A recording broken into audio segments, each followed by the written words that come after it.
Namaste, friends. I am Kamla Bolyu, and this is my friend Ravi. He will be interviewing me on my book, Magic of Life Freedom from the Mind. So, we are going to be starting now. So Cami, your book was published in 2021. Why are you reviewing it now? Yes, Ravi, when I wrote the book, I didn't like it. I was kind of embarrassed by it. I felt I felt there was too much sex, too much drugs, too much rock and roll. It just didn't have the sattvic smell of a spiritual book. So I just didn't know what, even though the book was published, I didn't know what to do with it. So here in Ahihik, I did nothing for 6, 7 months. Then my neighbors changed. I had new neighbors who were active spiritual seekers. They took me to a commune called Namaste House, which is less than 10 minutes drive from my home. So that's where I gave my first introduction to myself and to my book. After that, gradually the book started growing on me. I would have flashbacks and I would say to myself, oh, that story is so profound. Or I would have a flashback and I would say, oh, that insight is so great. And eventually I started to feel that the book is in a way it's a gem. I started to falling in love with it, and now I would like to cast a wider net to expose myself to the world, especially the message. Now I am in love with the message of the book, which we would be during the process of Ravi asking me the questions. I will come to the core message of my book. So Cami, what would you say is the core message of your book? I think my core message is that formless infinite consciousness is the end game of spiritual search. Whether we manifest or we do miracles and all that, it really does not matter. What is of most importance is that we meet our essence. That is my core message. The part that is interesting is that our essence is very plain. It's kind of hard for mind to focus on, and the mind cannot focus on something that is not an object. So you have to, in order to go to our essence, we have to go beyond the mind. And for me, really resting in this infinite consciousness is so awesomely amazing that I cannot talk enough about the book. And I think that that's my core message. I would like everybody in the world to somehow find some technique that works for them, that will let them rest in this pure consciousness for at least few minutes a day. It is just so, to rest in it even just for a few minutes is so revitalizing. It is so rejuvenating for the mind. I cannot tell you enough. That's what is driving me to do this. That's what actually drove me to write the book. But initially, as I said, I wasn't aware what it was about. I got lost in the trappings of sex, drugs, and rock and roll just like everybody else, even though I'm the writer of the book and even though I had completed my journey. So that is my core message. Make a connection with your higher, make a connection with formless intelligence of life, which is really more than your higher self. So Cami, did the writing of your book contribute to your spiritual transformation? Awesome amount. I mean, the transformation from writing the book was more than I had ever expected. The most beautiful part was writing part of it is story, part of it is my obstacles on my spiritual path. But the most beneficial part was that my story, with which we are all involved day in and day out, not only that kind of just disappeared. Now I live in pure silence most of the time without a story. So I am recommending people who are on the spiritual path to definitely write. And I think most people don't like writing. Would you agree? Mm-hmm. I think most people don't like writing, but don't worry about it. Just do it, just do it and don't show it to anybody. With me, I just wrote and wrote what happened, and I wouldn't even read it because it seemed like oh God, what is this? Why do I have to read it again? So I just let it be. And after about a year, one day I thought, hey, let me see, what are you writing every day for 2 hours? And I was pleasantly surprised. Here was my biggest obstacle on the page, written in the words, and I hadn't even been fully aware of it. And there were many other patterns which were very deeply entrenched. And I was able to see them much more clearly once they were on the paper.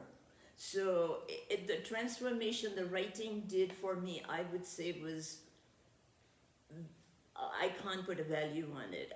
That's why I recommend writing along with meditation, a very important part of the inner journey. So Cami, what is enlightenment? Whoa, that is a tough question, but yes, I do want to answer that because there is just so much. There is a lot of misgiving and misinformation about enlightenment. It's also a word that really does not quite represent accurately what I'll be talking about. To me, enlightenment is pure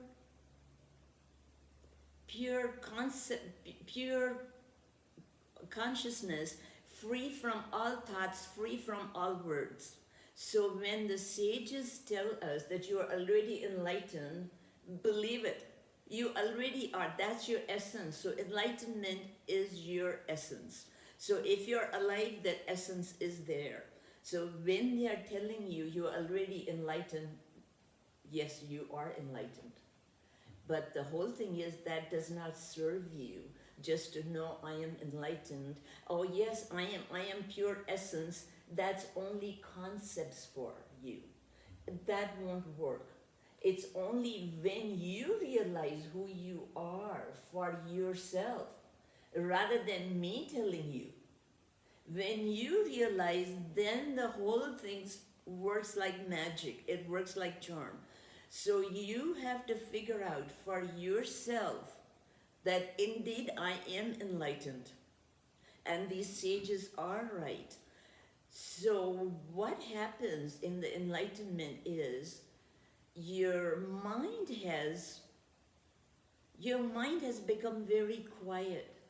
Your mind has become very still, and it is willing to rest in the plain and pure consciousness. So that is enlightenment, and highly recommended. Does that make sense to you? Because you're on the path. Mm-hmm. What do you think? Absolutely makes sense. Do you have any questions that you think? None that I could think of at the moment. Well, enlightenment. So that's what enlightenment is. We are all enlightened, but we don't know it. So Cami, are there any practical benefits to enlightenment, like healing the sick or manifesting your desires? Those practical benefits don't work here. I think if I would give you, let me just explain to you, hard thing to do, what this pure consciousness is. Pure consciousness, there are no concepts, there are no thoughts. Even the concepts such as miracles, healing the sick, don't survive there. And if I am in the pure consciousness, trust me, you have no desires. You feel so fulfilled. You feel like you have won $1 zillion. Even that doesn't matter. So the feeling of being one with this formless consciousness is so profoundly, powerfully alive that such things never occur to me. That is there any benefit to it? Is there any benefit to where you are living? I mean, where you are living in pure consciousness? Is it helping you in any way? It just does not occur to you when you're in that realm.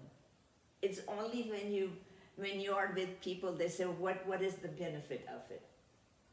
So for me, that's just my mind. I can't even put it in language of benefits, because it's not an earthly thing that you can assess and say, this is useful, this is useless. How can you talk like that about the consciousness that created the cosmos? Am I going to say, you're not useful, God? That sounds a bit ridiculous, doesn't it? Or ask God, so what are you going to do for me? So at that level, desires and manifestations and miracles and all that just seem to have no value. At least they don't have it for me. Has your personality changed, like you're always happy or peaceful or at ease? At ease part, I would say definitely much, much more at ease than before. About my personality, yes, major change. Major. The major change was that when I was growing up, it was very important. I was so outwardly focused. Your approval, your attention mattered so much to me. I would do anything to get it. But now that I am one with my essence, it's okay to have your approval. It's okay if you want to be my friends or you appreciate me. But if you don't, that is also fine. Because I'm not looking for anybody outside for anything. It is just my relationship with the consciousness is so fulfilling that I don't seem to need anything from outside. Cami, you have a chapter in the book on surrender. Was that difficult for you? The hardest. I think it was because I have so much investment in my image. I have so much investment in my opinions. I had a lot of investment in my viewpoint. In other words, my ego ran the show. And I trusted my ego 100%, even though it laid me off and down the wrong path. You think I ever doubted him? Never. Even though it gave me misinformation, I suffered, but I never doubted my mind. So when I got on this journey, it was not, I felt I was surrendered. But when I would read my notes, all my notes were saying was, this is not right, that is not right, you are not good enough yet, this should be changed. Why isn't life changing this? Why are people like this? Why is world like that? So I was at war, complete nuclear war with everybody, everything, but I was definitely hiding it. I mean, outwardly I was a very sweet and very serene person, but inside I had this raging war going on with life. As a matter of fact, not only my rage, you could outsource me your rage and I will get upset for you. And that really, there's one story I'm writing in the book. It's from, Michael Singer? Mhm. It's from Michael Singer's book, A Surrender Experiment. That's the title of Michael's book. Michael starts with surrender, and I end with surrender. So in Michael's book, he has bought land in Florida. I think it's Gainesville, Florida. He bought a land where he could meditate. He built himself a meditation cabin, and he was very happy. So there was a girl who used to often walk in his property and started to talk to him, and he was okay with that. And then the girl asked him, said, Michael, can I meditate with you? Michael had some hesitation, but he said, yeah, okay. His surrender was his path, so he felt, okay, I can't fight this. Said, yes, you can meditate with me. Then once he was away from his property, I think he was doing some retreat or something like that. When he came back to his property, he hears these hammers and these noises going on, and he wonders what's going on. So he comes and he sees his best friend who had helped him build his cabin.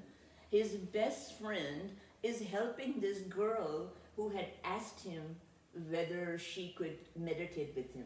Michael says, what is going on? The best friend says, oh, we are building her a cabin for her to meditate here. And they hadn't even asked Michael about it. They just were doing it on their own. And when I read the story, I was upset for days. I'm going like, this is not fair. I'm talking to God. I'm going like, this is not fair, God. I'm meditating for you. And you're putting all these difficulties in my path. No, I can't understand that. If I was Michael, I don't know what would have done. I said, I know what you would have done. You would have told the girl, no, you can't meditate with me.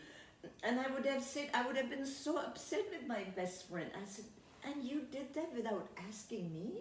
How could you have done that? I would have been upset for days. And here is Michael, the surrendered one. What he does, Michael does, he meditates. He is very upset. There's all kinds of storm going on in his head. He's upset, but then he realizes that surrender is his path. So he puts on his apron, he takes the hammer, and he goes out and he helps build this girl's cabin. So for me, that was surrender was the hardest thing. And for me, Michael was my hero. And I was like a villain. I'm going like, why are you fighting his fight? He is okay. He's okay 2 years ago, and you are still going on. So that's how stubborn. That's how stubborn and how insistent I was on my way. Only my way. What is this woman wanting a cabin on my property? So that was my drama. Mm-hmm. I said often, it doesn't even touch me, but I took it so seriously. In meditation, I would be watching with amusement. My mind is going, it's I'm going like, what's going on? This is not even your drama, it's Michael's. So that's how hard it was. If people would tell me anything was unfair in their life or they were You know, a lot of people have hard time getting angry. Worry not. Come to me. I will show you how to get angry. How to get upset with God, with your boyfriend, mother, father, whoever it is. I'll give you the language. So that's where I was when I started the journey, even halfway in the journey. Halfway in the journey, what happens is my handbag, my wallet, we go to the movie and my wallet gets stolen. And I'm going like, okay, surrender experiment, I surrender. Whatever, I will do all this again. I'm so proud of myself. I'm going like, oh my God, look how much you have grown up. So through half the thing, like I had, you know, when you lose your wallet, you almost lose your you're totally lost of your earthly identity. You have to get your credit card, your driver's license, and etc., etc. So all those things I was able to get in my citizenship card from Mexico. That was also in my wallet. And I thought, well, no problem. I had the Xerox copy of it. And I went to my attorney. He said, okay, let's apply for it. So, okay, I go into the immigration office and I have this lovely Tibetan book with me that I'm reading in the immigration office so happily. It's saying to be natural, you know, be peaceful. I'm going like, yeah, how wonderful it is. Then they call me in the office and then they tell me that you entered the country as a tourist. I'm going like, what? I entered the country as a tourist? What's going on? So they said, look, this is the paper we have of you. I said, but I told the officer, that paper is not right, this paper is right. He said, no, this paper is right. But they said, whatever, you have to go out of the country, wherever you go, and you have to reapply for the visa and then enter. Oh my God, surrender experiment, forget it. Sir, everything was gone. My temper, and the book I was reading said be natural, flow with life and all. My temperature went up to 600 degrees. I'm telling the woman, I'm going to go out from the country and come back again? She said, yes. And she was so cool. You think she was the sage? I was just flames all over. And she said, yes, you'll have to do that again. I'm going like, wow, I could not believe it. So, but I thought, what is she's just, whatever the rules of the government are, she's just following the rules. So I left in the office really flaming, completely frustrated. And I thought, well, I have to leave this dumb shit country. This is ridiculous. I have the Xerox copy. I told him, I have the Xerox copy. It's in your computer. She said, no way. So that's how my surrender lasted 75%. But at the last bit, I've been sliding away so nicely. I was back in resistance for about a whole month. So that's my story about it. What is your favorite story in the book? My favorite story has to do with Guru Nanak. And Ravi, you're going to read it.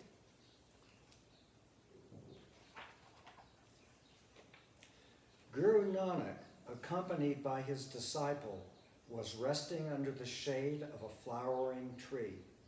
A disciple of a famous Sufi master of the town showed up holding a cup of milk filled to the brim, which he presented to Guru Nanak. At that moment, a flower from the tree fell into the cup of milk. Guru Nanak gestured to the Sufi disciple to leave. Guru Nanak's disciple was very confused because no verbal messages were exchanged. Guru explained that the full cup of milk sent by the Sufi master meant there are too many God-men and enlightened masters in the town, and one more was not needed. A flower from the tree fell in the cup of milk filled to the brim, but it didn't disturb the milk or cause it to spill, not even a drop. The Sufi master would interrupt it to mean, rest assured, Guru Nanak, like the flower, shall cause absolutely no stir or disturbance in the town. Story is from, this was, Translated by you from the misty memory of his Hindi discord delivered in the 80s. this was a long time ago. I was so impressed by the story that I thought, I was wondering how to spread it into the world and how to immortalize it. Because the story is about communion. That it's not about communication. What we are doing right now is communication. We are using words and concepts.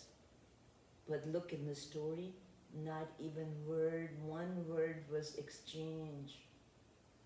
The Sufi master himself was silent. He did not send him a verbal message. He just sent a cup and he knew that Nanak would be able to interpret it. And Nanak realized that they are telling me, you're not wanted here. And so it was okay by Nanak, but the flower fell at the right time in the glass, in the cup of milk, and not a drop fell. That was Nanak's silent message that nothing will be disturbed. I was so impressed when I heard this story from Osho in Hindi, because it's about communion. The communion usually happens with our pets. It happens with children, especially babies. Or it just sometimes happens unconsciously with people. You meet them eye to eye, and some kind of a union seemed to happen. You don't even know the person, but you know the soul-to-soul communion has happened, which is so much more precious than communication. Cami, did you find psychedelics and drugs useful on your inner journey? A lot. Not that I am kind of saying that everybody should go and do it. I think it's a very specific chemistry. It's a very specific chemistry of the body that can handle drugs. Like it's a very specific chemistry of people who smoke cigarettes. You know, it's a very specific chemistry for people who crave alcohol. So for me, it was drugs. And for me, the good part was, I used the drugs, but the drugs didn't use me. How did I do that? Initially, I had a lot of friends and we were doing drugs together in the group, to go out, to go to concerts, and to go to these very fabulous escapades and stuff like that.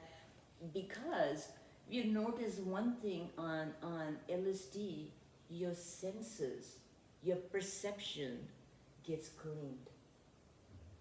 And somehow your mind gets silent. That's why people take it and go to the movies like, which one was Space Exploration 2001, or they go to the concerts and stuff like that, because you are able to participate more. The windows of your senses, not the windows of your perception, have been cleansed.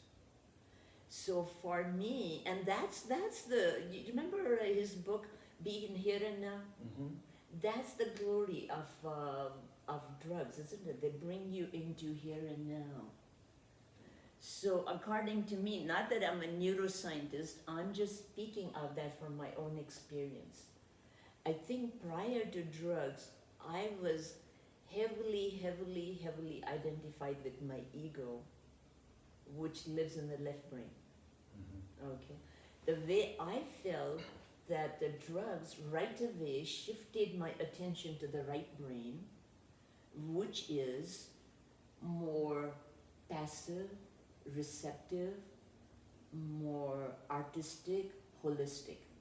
While the left brain is more analytical, fragmentary, and it labels everything. And this labeling everything really fragments our experience of reality.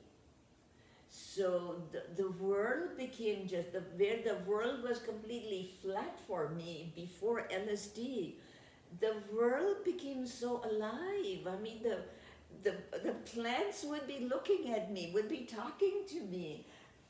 The whole world was alive with song and music and drama, which had never ever happened for me.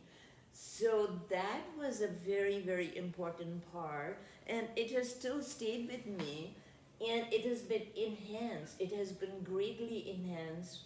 This gift that I got on LSD has been greatly enhanced by my meditation and by my love affair with the pure consciousness. Because once you're with pure consciousness, you have a panoramic view. You're not looking at the world through keyholes and the windows and the doors. You have an expansive view. And if you're hearing music, you're fully present. And another sense that it opened for me was one of touch. And I'm a physical therapist, and I have to touch people. Prior to that, was dead. But now when I went to work, there was like real life in my hands. I could sense things that I had never sensed before. So those were the definite benefits for me that I would say I'm very grateful to psychedelics, and above all, I'm very grateful that I was in the West, that I could do that I came to Canada by myself. Because had I come with my family or had I been married, I would have never been sitting here doing this. You have a few chapters on sex in your book. To me, they seem organic to your story. Am I right? Absolutely. Can you imagine being disciple of Osho, who is known sex guru, and not have sex in the book? It goes together. So I'm going to answer this question further after Ravi finishes this quote from Osho. In the total orgasmic joy of sex, time disappears, ego disappears. That's the greatest longing in you. You're not aware of time, you move into eternity, and you're not aware of separation. The ego is not functioning at all. That's the joy. Osho. Wow, can you imagine? That's what we all are seeking. Loss of the ego and oneness with life that you're going to get with your partner. But the thing is that it does not last. I mean, at the most, the ordinary people, at the most, which is the ego disappears, the time disappears at the peak. When you're like approaching the orgasm and during the orgasm. While you're sort of during the foreplay and all that, the mind is wandering. But during that, it becomes very concentrated, and that's what the world likes about sex. But it is so brief. Well, the sages are going to tell you, if you want more of that, it can be had. I mean, we are totally swimming in this oneness with existence, but the ego prevents us, and you lose this ego during sex. You lose it even during meditation. The more you meditate, the more separate you become from the ego. And eventually the ego gets so minimal that is sort of living in behind, it's your back door. So that's how sex and and consciousness are connected. You know, I think it's very interesting, isn't it? To me, almost it seems that the ancient sages thought about Tantra because they told humanity, meditate on your breath, and the human beings were too dull. They said, hey, you know, notice your thought. Oh, they said, insanely dull. They said, all right, so let's give them sex. It's something pleasurable. They should at least be able to focus on that.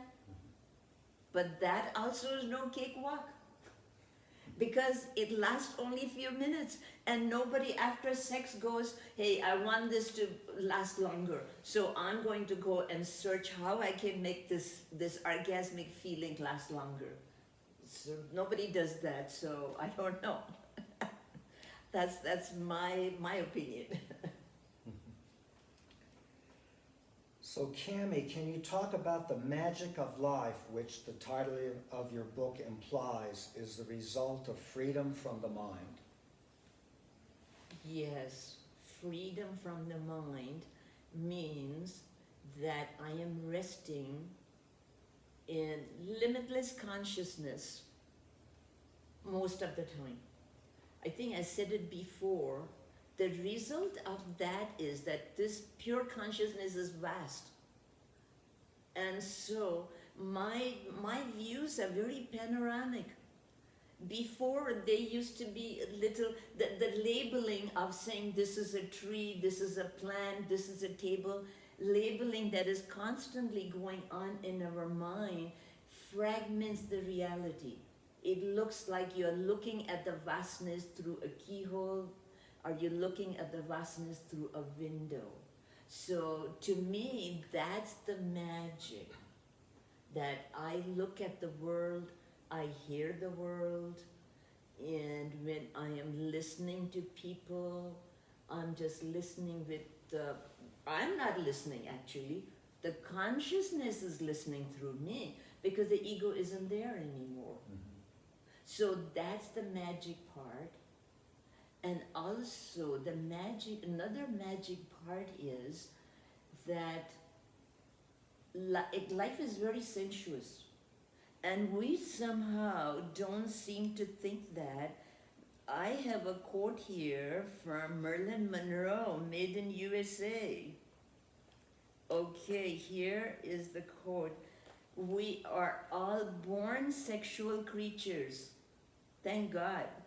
It is a pity so many despise and crush this natural gift, she means sex. Marilyn Monroe, guys, she said this wisdom. And it is really quite amazing that we are born totally sexual. You know, you've seen a kid just sucking on his thumb. I mean, he is just having such a good time. It is very sensuous to watch the kid, you know, put his feet in his mouth and suck it away with full intensity. So so our bodies are very sensual. She's absolutely right, saying that we are all born sexual creatures. And then what happens? Why does it get repressed? I think religion is one of the things. And then I think another thing is that we are really not taught that, you know, how to take sex to the art level, which the Tantra does, or the Taoist people do. They've taken it to the highest sacred level of art form, where your attention is fully focused on your body. And once that happens, oh, it is it's super magic. You seem to have spent more than 10 years in solitude. Was it worth it? Absolutely. You remember when you were at dance with your girlfriend, and you said, you introduced me, meet Cami, she has been silent for 20 years? And people would introduce me like that after reading my book, and I started to feel freaky, like I had come here for solitude. I'm going like that. that's the byproduct. That wasn't my point. And I don't even think myself, look how, look at me, 10 years I spent in silence and solitude. To me, it really was not the thing, but to me, what was it? Look where I am. Look what solitude has given to me. It's given to me this great romance with God. Are you kidding? That I don't care. It's not about solitude. It's about who I am now. That to me is more important than when people introduce me. Look at her. She spent 10 years in solitude. Like I planned it. I did not plan it like that. I don't even know. Nobody knows how their journey is going to unfold. Your journey is going to be unique to you. My journey is going to be unique to me. I had no clue what laid ahead of me. I didn't know where I was going, what was happening. And as I said, solitude and all kind of just happened to me. Like, for example, I used to go for walks. Every day, 4 o'clock, I would be going for 1 hour walk.